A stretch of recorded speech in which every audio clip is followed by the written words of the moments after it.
Hi guys, good morning. Taray na picture. Aw ka ng picture. Ito na naman tayo, another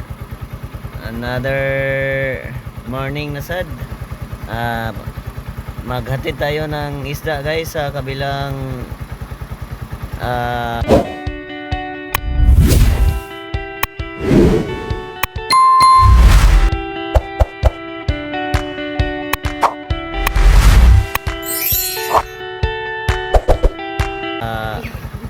lungsod. Tapos hatid sad natin na yung anak natin patungong eskwela. With YP guys.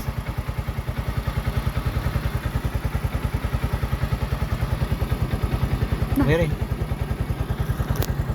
Ahawit yan eh. Ayun na, let's go. Ganito talaga guys pag may asawa ka na, tuloy ang laban. Gamot na lang tani guys para discarding malupitan.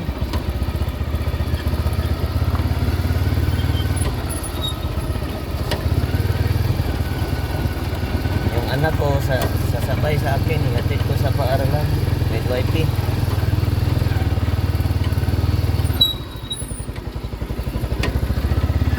Para hindi na sila maglakad.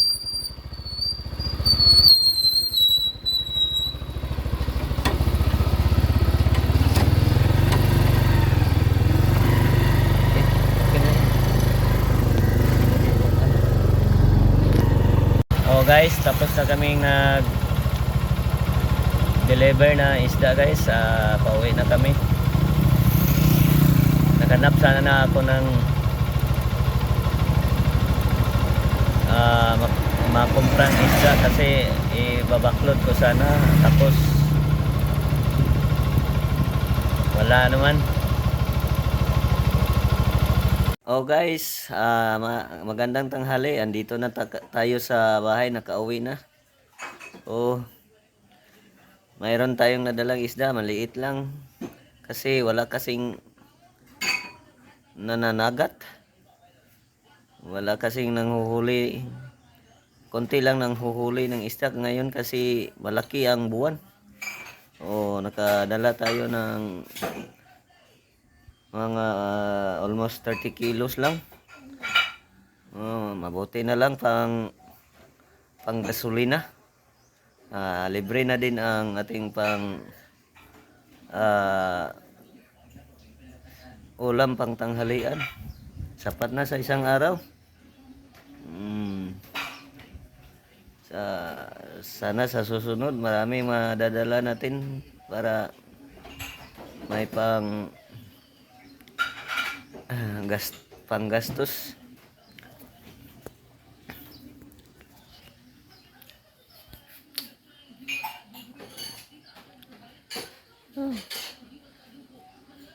Pahinga tayo ng konti kasi mamayang hapon lalabas na naman tayo. Baka mayroong isda mamayang hapon.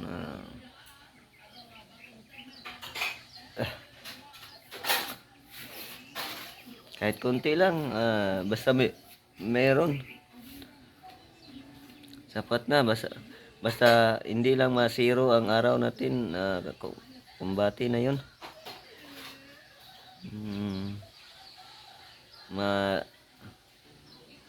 Lilibre naman ang ating isang pang-aaraw nga gastusin. Ganon talaga, basta malaki ang buwan, hirap ang huli ng isda. Hirap tayo kumpra ng isda. Baka sa susunod na araw, yung dome na, hindi na malaki ang buwan, baka saswertihin tayo. Ganun lang. Kahit pa konti-konti lang, sapat na.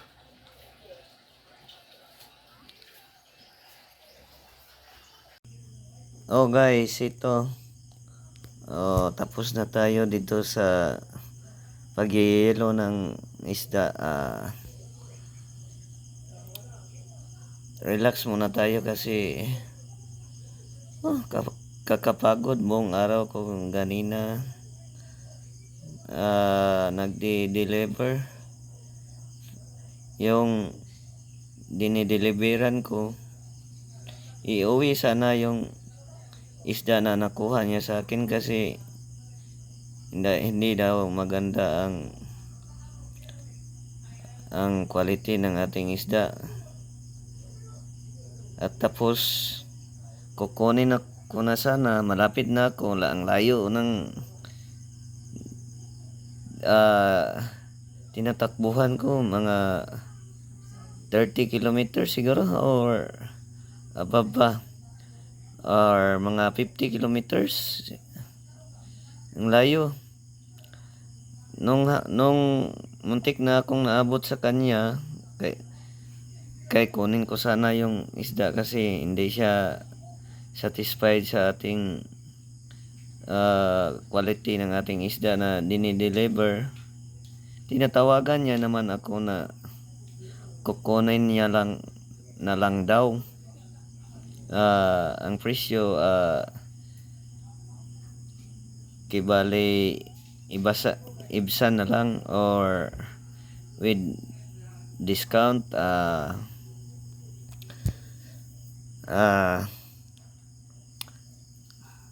Nisugot na lang ko. Pumayag na lang ako kasi hapon na kasi. Kung maaga pa lang yun, hindi ko yun ibibigay sa kanya.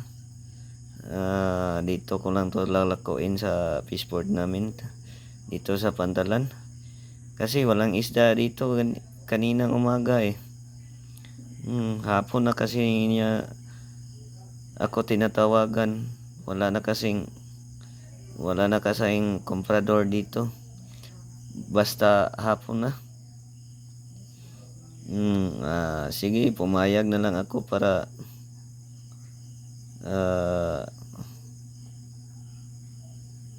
nanghingi siya ng discount.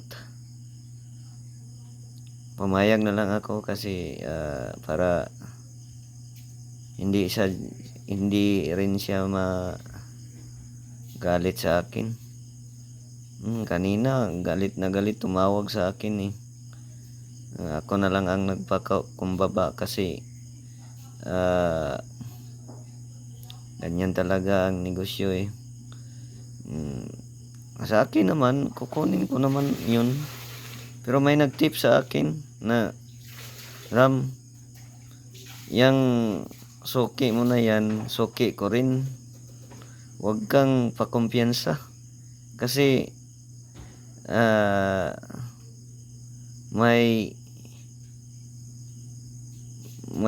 lahi siyang ano ba,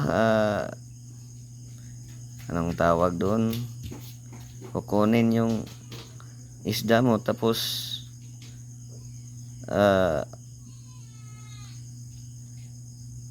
pag tingin niya na hindi siya satisfied, tatawagan ka, kunin mo yung isda rin kasi walang quality.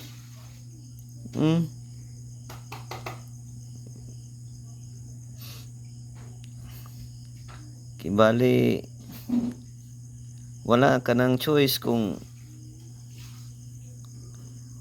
sabihin mo na or awayin mo, ikaw ang magtitiis kasi hapon na kasi siyang tumawag. Sabi niya kunin mo yung isda dito kasi may nag-alok sa kanya na mababa ang presyo, maganda pa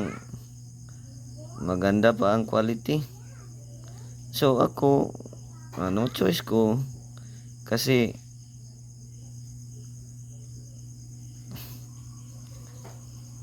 sa uli niya naman wala akong magawa doon. So, sige. Sinabihan ko, kunin ko yan. Kasi ang kanyang asawa, galit na galit.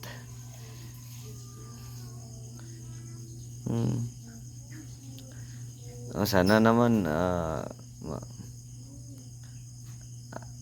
kailangan talaga ang pasensya dito sa pagninegosyo. Kailangan talaga kasi kung wala kang wala kang pasensya, delikado talaga.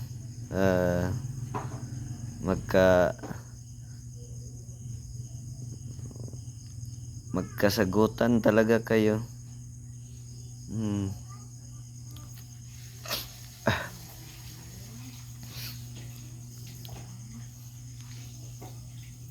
Okay, hanggang dito na lang. Bukas na naman.